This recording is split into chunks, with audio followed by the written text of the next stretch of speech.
اتنے سنگین کیس میں جو ان کے اوپر ایک تو بے بنیاد کیس ہے مگر سنگین الزامات ہیں جس کی جو سزا ہے وہ سزائے موت بھی ہو سکتی ہے یا عمر قید بھی ہو سکتی ہے، تو اس سب کے باوجود وہ وہیں پہ کھڑے ہیں جہاں پہ وہ تھے۔ کیا آپ کے احساسات، کیا جذبات ہیں؟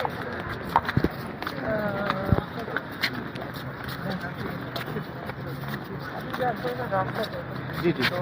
آج میڈم کا موڈ جی میم کیا کہیں گی؟ کہہ رہے ہیں کہ آپ کا موڈ آج بڑا آف ہے۔ نہیں آف نہیں ہے، لیکن چلنے کی ڈر لگ رہا ہے ہم گر نہ جائیں۔ نہیں گریں گی انشاءاللہ۔ میڈم تو میڈیا سے بات کریں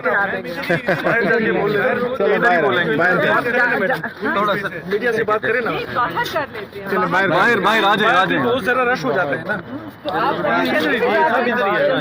جگہ سنبھال آ جائیں جائیے۔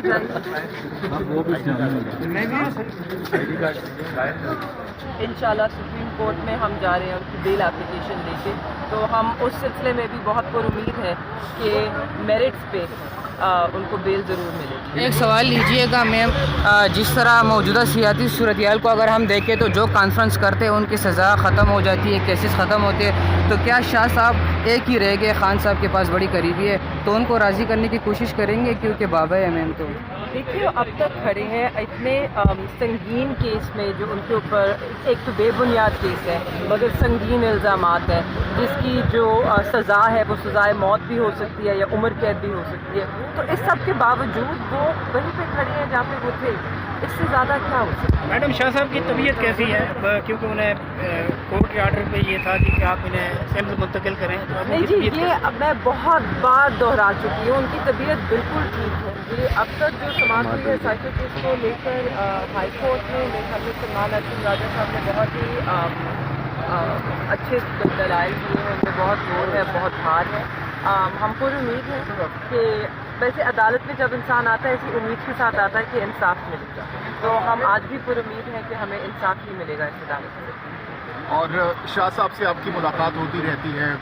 شاہ صاحب کتنے اس وقت پر امید ہیں باہر نکلنے کے لیے، اور کیا ان کا جوش و جذبہ کیسا ہے جیل کے اندر؟ جی ماشاء اللہ ان کا جوش و جذبہ بالکل بلند ہے، وہ اس وقت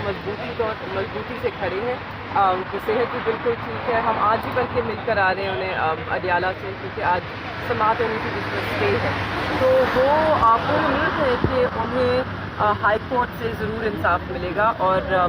انشاءاللہ سپریم کورٹ میں ہم جا رہے ہیں ان کی بیل اپلیکیشن لے کے، تو ہم اس سلسلے میں بھی بہت پر امید ہے کہ میرٹس پہ ان کو بیل ضرور ملے گی۔ الیکشنز بھی قریب ہیں اس وقت، کیا آپ آن گراؤنڈ ہے، تیاریاں کر رہی ہیں الیکشنز کے حوالے سے؟ گراؤنڈ ہم یہاں آن گراؤنڈ ہیں۔ نہیں، اور دوسری چیز یہ ہے کہ صرف دو چیزیں ایڈ کرنا چاہیں گے۔ ایک تو آج ہم وہاں گئے تھے جب اڈیالہ جیل کے اندر، تو وہاں صرف سائفر کی ہیئرنگ نہیں تھی، پچھلی دو پیشیوں کے اوپر جو باقی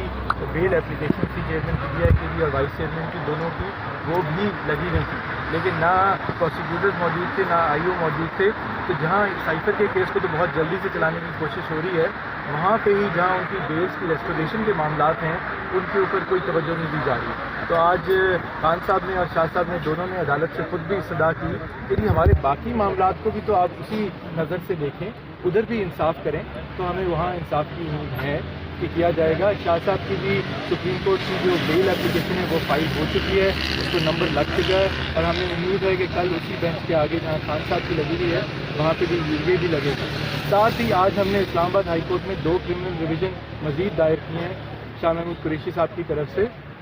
جس میں سے ایک اپلیکیشن ہماری نیچے ٹرائل کورٹ نے ڈسمس کی تھی، جہاں ہم نے سائفر کی جو گائیڈ لائن ہیں، جو رولز اور پروسیجرز ہیں، ان کو مانگا تھا، کیونکہ اسلام آباد ہائی کورٹ کا جو خان صاحب کا بیل کا ریجیکشن کا فیصلہ تھا، اس میں چیف جسٹس صاحب نے یہ لکھا تھا کہ جی یہ گائیڈ لائن ہیں جن کے تحت ڈیل کیا جاتا ہے کہ سائفر کی ہینڈلنگ کیسے ہوگی، اس کو ڈسٹروائے کیسے کیا جائے گا۔ ہم نے کہا کہ جی سائفر نہیں دے رہے، سائفر کے متعلق جو رولز اینڈ گائیڈ لائن ہیں جس کی خلاف ورزی پہ ہمیں سزا دینے کی بات ہو رہی ہے وہ تو دے دیں۔ وہ ٹرائل کورٹ نے اپلیکیشن ریجیکٹ کر دی تھی، اس کے خلاف بھی ہم آج اسلام آباد ہائی کورٹ میں کرمنل ریویژن فائل کی ہے، جو امید ہے کہ کل لگے گی۔ اچھا یہ بتائیے گا آج اڈیالہ جیل میں سماعت کے دوران خان صاحب اور جج صاحب کا کیا مکالمہ ہوا، وہ بتائیے۔ دیکھیں جج صاحب کا اور خان صاحب کا اور شاہ صاحب کا ایک ہی مکالمہ یہ ہوا، وہ دونوں ہمارے ساتھ میرے اور سلمان صفدر اور عمین نیازی صاحب کے ساتھ آگے گئے، کورٹ سے انہوں نے استدعا کی کہ جی سائفر کی تو آپ تاریخ افروزہ نے جج صاحب نے ٹرائل جج نے دوبارہ پرسوں کی رکھ دیجیے،